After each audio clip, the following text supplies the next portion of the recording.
Gözlerim dolar cam buğusu, yine aklıma takıldı piç kurusu. Odamda kumbara map dolusu, neden hep kafamda sen patlıyorsun? Kulaklarım çınlıyor birden, sanki duman beynime hükmediyor. Hükümsüzce yargılar beyni, hayallerime tribin eşlik ediyor. Sokakların adaleti eksik, kimsesizliğin en büyük ömürdür. Yaşadığın her şeye rağmen gülmek bile insan için bir ödüldür. Kaybetmek bu kadar kolaysa, kazanmaksa insan için ölümdür. Nefes almak yaşamaksa eğer, yaşadığın hayat yazılı bir zulümdür. Çocuk yaşta gördüm her şeyi, göremedim adalet dediklerini. Dışlanan insanlardan öğrenin hayatın garip gerçeklerini. Senelerdir bu sokaklarda yaşadım en güzel ve acı günlerimi. 9 yaşında başladı hikayem, 9 senedir değişmedi derdim. Bana en yakınlarım öğretti kahpelik denilen illeti.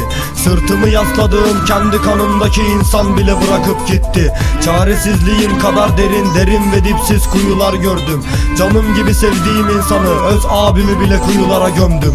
Değişmiyor hayat dedikleri, nasıl bakarsan öyle gösteriyor. Acı keder dert tasamla meşgulüm, eskiyi arasam da ulaşılmıyor. Her ne kadar değişmek istesem de aklımdan gitmiyor kahpeliği. Can dediğin alıp canını gidince gösterecek sana kardeşliğini. Farklı semtin çocuklarıyız biz, birinin derdine ortağız hepimiz. Sokaklarda büyüttük umutları, yaşantımız değil sizin denginiz. Belki de biz olamadık denginiz, pahalı değildir varoş sevgimiz.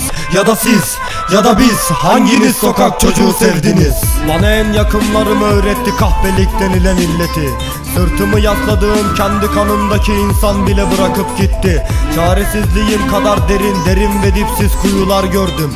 Canım gibi sevdiğim insanı, öz abimi bile kuyulara gömdüm. Farklı semtin çocuklarıyız biz, birinin derdine ortağız hepimiz. Sokaklarda büyüttük umutları, yaşantımız değil sizin denginiz. Belki de biz olamadık denginiz, pahalı değildir varoş sevgimiz. Ya da siz ya da biz, hanginiz sokak çocuğu sevdiniz? Hanginiz sokak çocuğu sevdiniz?